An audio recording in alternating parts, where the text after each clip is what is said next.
Covent Garden market. Now the whole history of it goes back from since Henry VIII and Charles II. Henry VIII took over this land and it basically got it from Westminster Abbey, because it was like, the name Covent also means religious building. So there was a monastery here who used to grow their garden, their vegetables, and when he abolished the monasteries and the churches, he took over it, and then he gave the land, Henry VIII, to some of his friends. One of being the first Earl of Bedford, and his name was James Russell, right? So you have a Russell Street here, and you also have a Bedford Street, which is to commemorate those two names. And back in 1630, well basically 1830, he wanted to keep the land as it was, and then he built a house. It was only to the fourth Earl that he built a house, and then once he built the house, he decided that he was going to put like a church here, which is St. Paul's Church, and then also he was going to have a market, which he got organized from Charles II. And then the history will unfold from there, because then you used to have people who used to bring their little flower beds and sell their flowers, and sell basically also their vegetables. And Covent Garden has also been known famously for the book or the film My Fair Lady. Okay. Right? And then you have what's her name? Eliza Doolittle, and she used to say, "I'm a good girl, I am." She used to say that because it also became known as a place of ill repute, where ladies will sell, their bodies, and that's why in the play she keeps saying, "I'm a good girl, I am," because she didn't want to be associated with the activities that happen at night, which was quite rampant at the time. But I'll tell you about that a bit later. Look at the design. As I said, the fourth Earl of Bedford, he commissioned Indigo Jones, who was a very substantial, influential architect at that time, and he had a lot of influence from European architecture. Particularly, this was London's first piazza or square, but he had influence from the ones in Paris and also the one in Tuscany, in Italy. And if you look at the designs, you can actually look up and they are very similar to the squares and the designs of the ovals and the arches that you'll find in Tuscany and in Paris, that he took his influence from.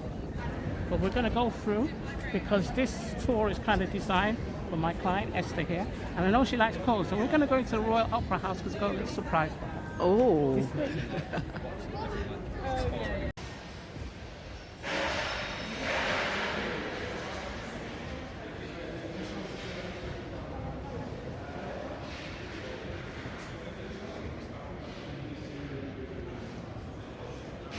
We're here at the very famous Royal Opera House restaurant terrace, and basically in the summer it's quite bustling with all the theatre goers and also people shopping within the Covent Garden area.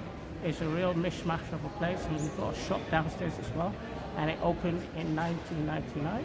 And it's a secret that the building is also to be haunted. When they were actually building it in 1999, there was a lot of debris and a lot of pieces of tools and stuff flying at the workmen, and it's said to have been housed by a man who was stabbed back in the 18th century, and he was bricked up when they were building it in one of these walls. Not in the restaurant, by the way, but in the actual theatre. So that's just a little history there. Ooh. Wow.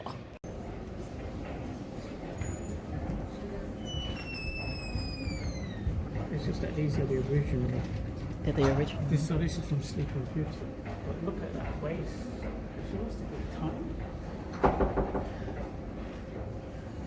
And they've got all like little designs that you notice when you sit in the restaurant in the back. And it's applicable to Piazza. So I took one of these.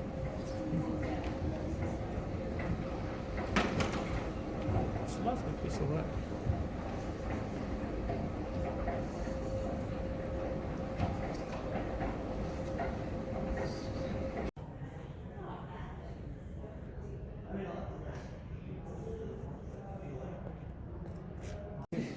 Time magazine dating back to 1949 with the ballerina Margot Fontaine, and she starred the main role in The Sleeping Beauty. So that's one of the original magazine covers there, and all this stuff that you see here. What?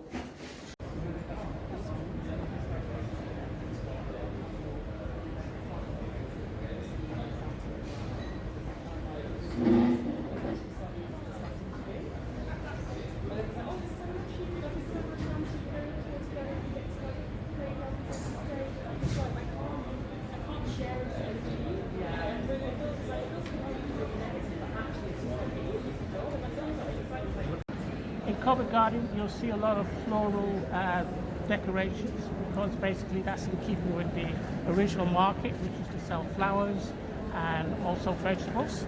And that comes from the movie that was made based in Covent Garden with My Fair Lady, with Eliza. Now she was learning to speak English properly. But you'll see it all year round. We try to keep a nice floral display.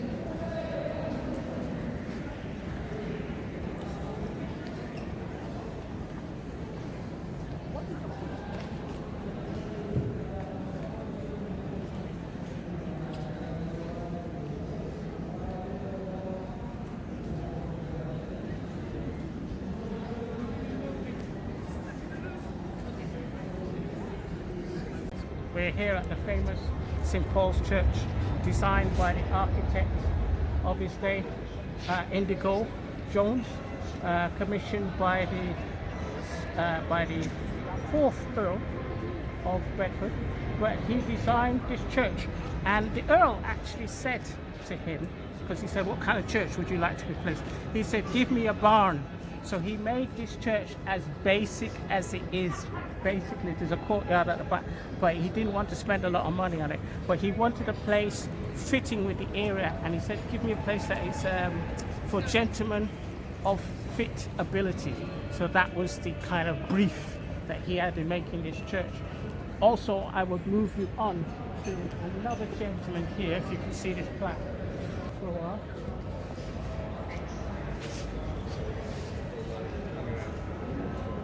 Right, so you've got this little inscription here.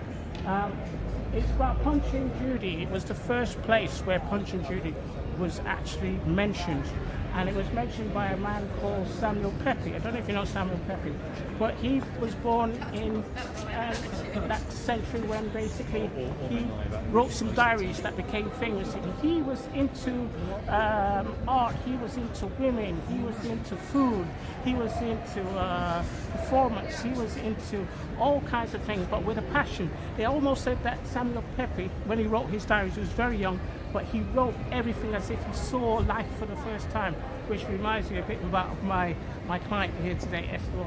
She was a very excited lady, very, loving life, enjoying the moment. And he recorded about this puppet show that he saw, and there is a famous pub here called Punch and Judy as well, which kind of commemorates this particular historic time. And incidentally, about the church, this church is in walking distance to all the theatres in the West End, and basically it also became known as the Actors' Church, because they would pop in here, maybe, some of them are Catholic or whatever they were, they pop in here to get a little spiritual upliftment for their performance, or if they were going through a bad time. So it's worldwide known as the Actors' Church as well.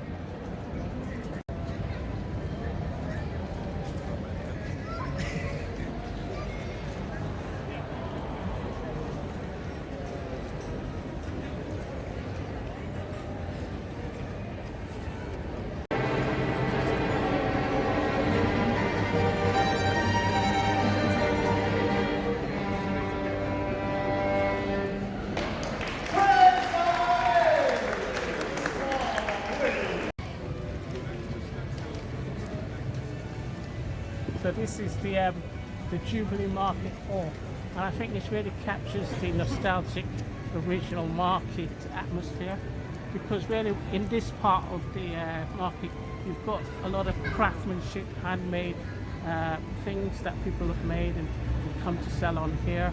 It's a high pitch on a Sunday. So on a Sunday and a weekend, it's really at its most bustling. But it's fantastic, some of the things that you'll see in here, some of the handmade objects. And you can just enjoy and shop till you drop.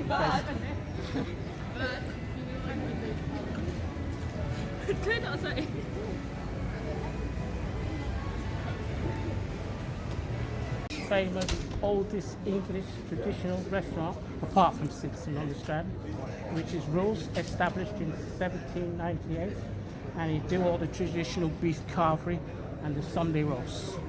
You have a peek inside.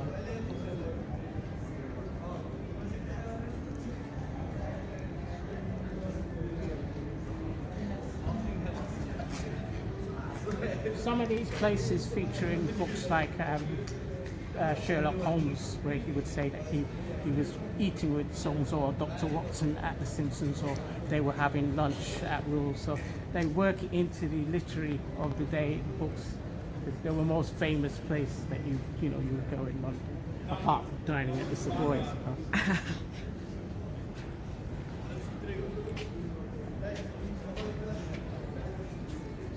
London's oldest restaurant.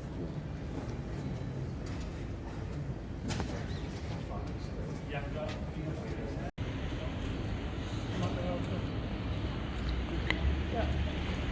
So there's a pub down here.